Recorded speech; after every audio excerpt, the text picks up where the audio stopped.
ให้เดียวนั่นบอกแสดงว่าจ้างสองเจ้ามือเนาะสองเจ้าเนาะนี่ก็คือเหตุการณ์เจ้าจ้างดำนาอยู่บ้านห่างได้หน้าบึงมานี่หน้าเจ๊พงมาได้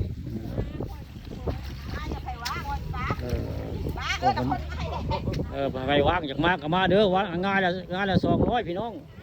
มือนึงก็400 บาทได้ก็เจ้าจ้างใครมักรับจ้างก็มาได้มือนี้บ้านห่างคนจ้างได้คนเราคนจ้างบอกอันตัวนี้เจ้าเก๋คนเราบอกอันได้บ่าวคือคนเราคนบอกอันคนเรางานละ200 บาทพี่น้องเต็มมือ400คนเรานี่หลับหลายอยู่ได้นี่คือการเจ้ากำลังดำนาอยู่ตรงนาหน้าบึงบ้านนาอ่างตำบลนาตาลอำเภอตะงอยได้ดำนาของง่ายขึ้นจ้างตัวนี้จ้างนั้นง่ายละ200เลยเต็มมือก็400ได้นี่เต็มมือ400 บาท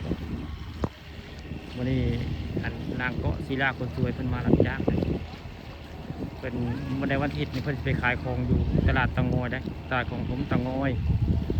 นี่เพิ่นมารับจ้างได้มื้อนี้เพิ่นมารับจ้างกันใครบ้านนาอ่างคุณบอกบ้านนาตาดบ่ได้แต่มารับจ้างอยู่บ้านนาอ่างค่ะปานคำว่าสมเดินทางพบเหตุในมื้อนี้มาเจอญาติขี่300แล้วทางเพิ่นเลยว่าไปซ้ายว่าไปดำนาเพิ่นเอาเพิ่นจ้างลูกจ้างดำนามื้อนี้ก็เลยตามหลังมาว่าไงมาเอาภาพสวยงามของประเพณีของท้องถิ่นของคนอีสานนำให้ดำนามัดละ6 บาทได้พนอนี่มัดละ6 บาทได้ลกกานี่ไง100 ต่อ 600แล้วหน่อยนี่ละบาทละ6 บาทพี่น้องนี่ใหญ่บ่นี่ใหญ่จะได้ทำไผว่าใหญ่ก็คอมเมนต์มาเด้อใหญ่นี่ใหญ่จะได้ผิดก็น้อยได้เนาะตัวแรกกลัวเพิ่นกับผู้หาบกาไม่ต้องห่วงกับเบาคือคนหล่อคนคือเราคือเพิ่นหาบกาได้ทะเยมเพิ่นว่าง่ายเมียสั่งลงหูเนี่ยสั่งดำน้ำเขาก็ดำน้ำได้เบาคือได้กะเนาะพอลงคนด่าได้ผลเราด่าเป็นภาษาบาลีพอได้ผลเราฮะสุดยอดลานไผ่ได้เนาะลานไผ่ได้ลานใจซ้อนบ่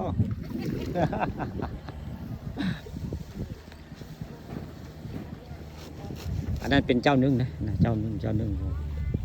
นั่นเจ้าหนึ่งแล้วมี2 เจ้าได้จ้างดำนามื้อนี้ปานคำผสมมื้อนี้ภาพประเพณีท้องถิ่นของคนอีสานจ้างดำให้ดำนาอยู่หน้าบึงบ้านนาอ่างตำบลนาตาลอำเภอตะงอยรถไถกับปั่นได้ปั่นพร้อมดำไม่พร้อมไว้ง่ายในขั้นสมัยนี้ของมือนี้แต่เก่าเขาเจ้าใส่ควายแต่ของมือนี้ควายเหล็กได้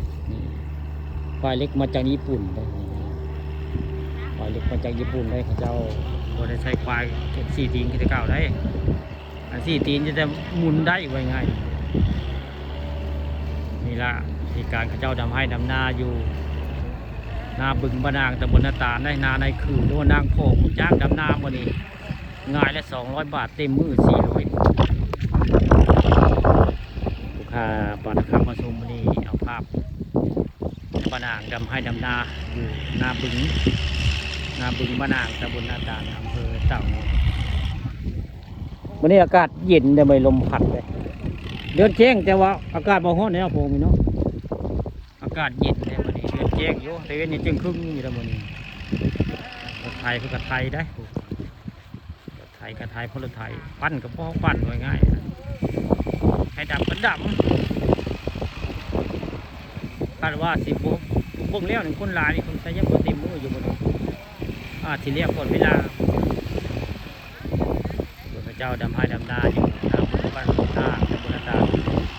นาในคือในเปรนี่เรียกว่านาของนางของผู้เป็นโมลมีพอได้อันดังเป็นร้านที่เอาไว้งั้นเลย